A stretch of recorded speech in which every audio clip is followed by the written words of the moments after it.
Assalamualaikum warahmatullahi wabarakatuh. Kami dari kelompok 13 akan memaparkan materi yang berjudul Pengambilan Keputusan Konsumen di Era Digital.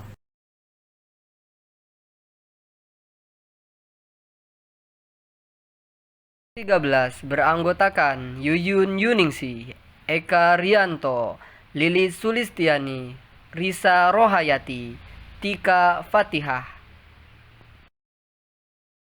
Pembahasannya yaitu yang pertama, pengertian keputusan, yang kedua, pengertian pembelian, yang ketiga, pengertian keputusan pembelian, yang keempat, struktur keputusan membeli yang mempengaruhi konsumen, yang kelima, tahap pengambilan keputusan konsumen, dan yang terakhir, perilaku konsumen yang ada di era digital.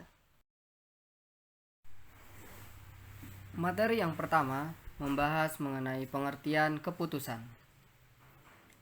Keputusan merupakan suatu pemilihan kegiatan dari dua atau lebih pilihan alternatif. Keputusan konsumen untuk membeli atau tidak membeli suatu produk atau jasa merupakan saat yang penting bagi pemasar. Keputusan merupakan seleksi terhadap dua pilihan alternatif atau lebih. Materi selanjutnya mengenai pengertian pembelian.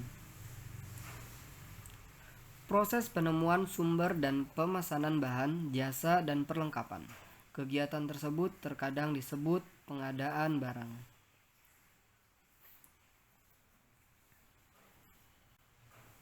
Tujuan utamanya adalah memperoleh bahan dengan biaya serendah mungkin yang konsisten dengan kualitas dan jasa yang dipersyaratkan. Yang ketiga yaitu pengertian keputusan pembelian.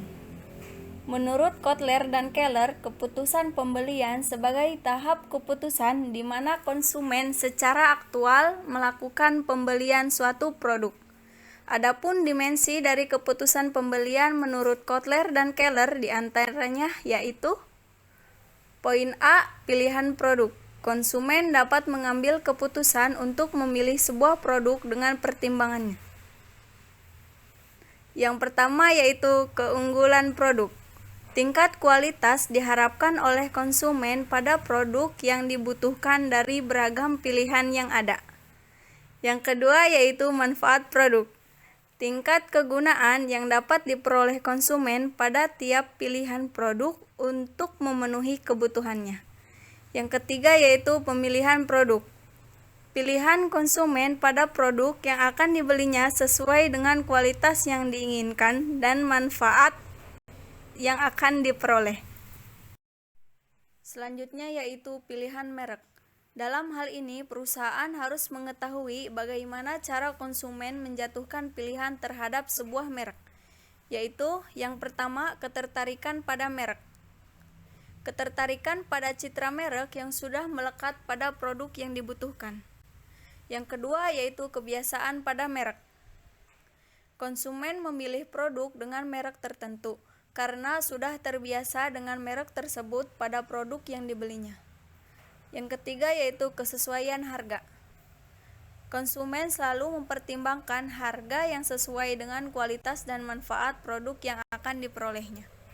Selanjutnya yaitu poin C, pilihan penyalur. Konsumen harus menentukan penyalur mana yang dipilih untuk membeli produk. Dalam hal ini, konsumen memilih penyalur dapat dikarenakan faktor lokasi yang dekat, harga yang murah, tersedianya yang lengkap, dan kenyamanan pada saat membeli.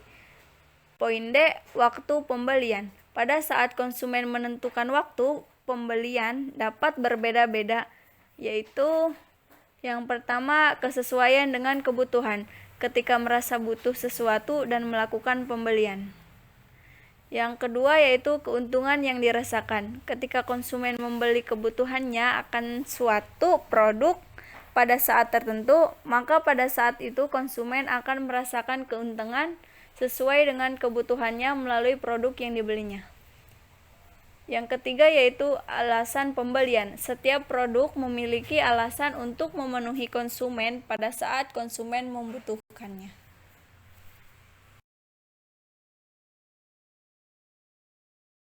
Selanjutnya adalah poin E, metode pembayaran. Konsumen dapat menentukan metode pembayaran yang akan digunakan pada saat transaksi pembelian.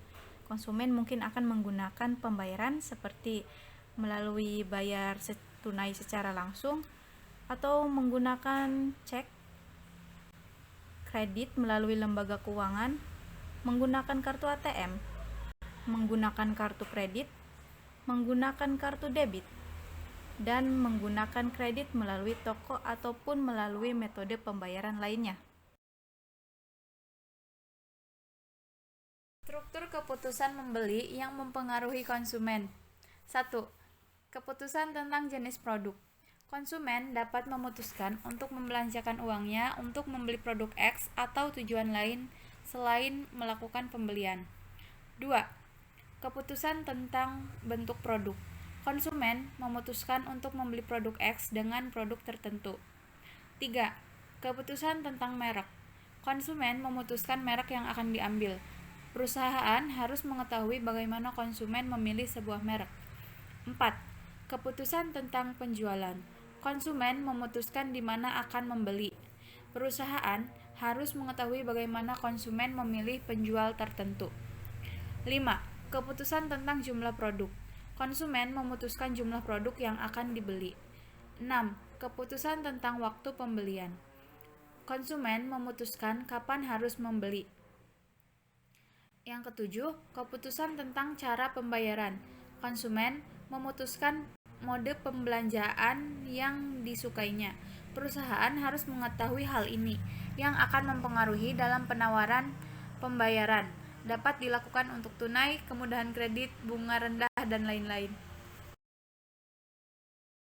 Pengambilan keputusan konsumen terdiri dari pengenalan masalah atau kebutuhan, pencarian informasi, evaluasi alternatif, keputusan pembelian, dan perilaku pasca pembelian.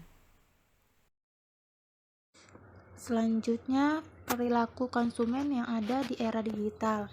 Yang pertama itu ada menetapkan standar. Jadi itu pelanggan sudah tidak lagi membandingkan suatu produk itu dengan produk pesaingnya, melainkan membandingkannya dengan seluruh produk. Selain itu juga pelanggan bukan hanya membandingkan produk saja, tetapi berbagai elemen suatu produk, seperti layanan, kualitas, dan juga kepuasan pelanggan. Yang kedua ada toleransi pelanggan. Dengan adanya sosial media, tentu saja dapat dimanfaatkan oleh perusahaan untuk lebih luas lagi dalam memperkenalkan suatu produknya, dan juga dapat memikat lebih banyak lagi pelanggan yang tersebar di seluruh penjuru dunia. Akan tetapi, dengan era digital ini dapat membuat konsumen lebih mudah untuk mengeluh tentang layanan yang buruk atau kualitas produk yang tidak sesuai dengan apa yang mereka beli. Yang pastinya itu akan membuat perusahaan tersebut dipandang jelek dan juga dapat merusak reputasinya. Yang ketiga, dialog pelanggan.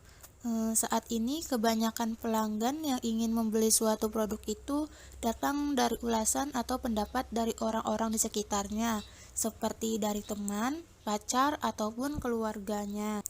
Tetapi dengan begitu, dengan pelanggan mengetahui review dari suatu produk tersebut, si pelanggan ini jadi dapat mengetahui mana produk yang bagus dan yang tidak untuk mereka beli. Selanjutnya yang keempat ada loyalitas.